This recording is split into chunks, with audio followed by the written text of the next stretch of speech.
ঈদের সকাল মানেই ছিল মায়ের ডাকে ঘুম ভাঙা।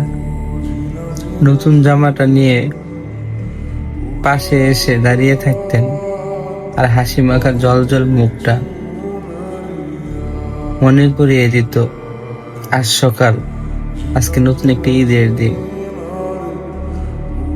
তিনি কখনো রান্না বান্না করে সেমাই, পায়েস, মুরগি, গরু, ডিম, নানান রকম স্বাদের খাবার রান্না বান্না করে ওয়েট করতেন।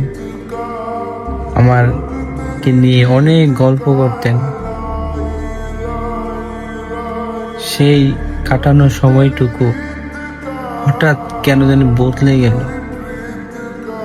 আজ ঈদ আছে, চারিদিকে প্রচুর মানুষ আছে, প্রচুর খোঁজ খবর নেওয়ার মানুষ আছে,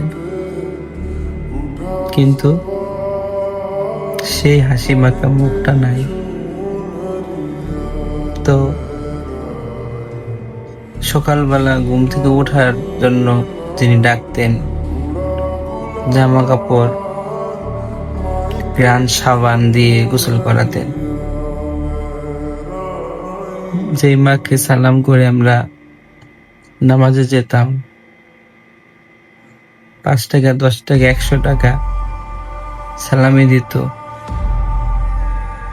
খুব খুশি মনে যেতাম। আজ সব আছে কিন্তু মা নাই। আর সব আছে কিন্তু মা নাই। তাই আমার মতো যাদের মা নাই, আল্লাহর কাছে একটা দোয়া করি, আল্লাহ আমার মাকে যেন জান্নাতবাসী করো, আমাদের সকলের মাকে তুমি জান্নাতবাসী করো।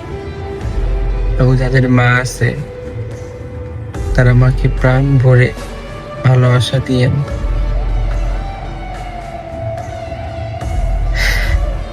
ভালোবাসি মা তোমাকে, সত্যি খুব মিস করি মা।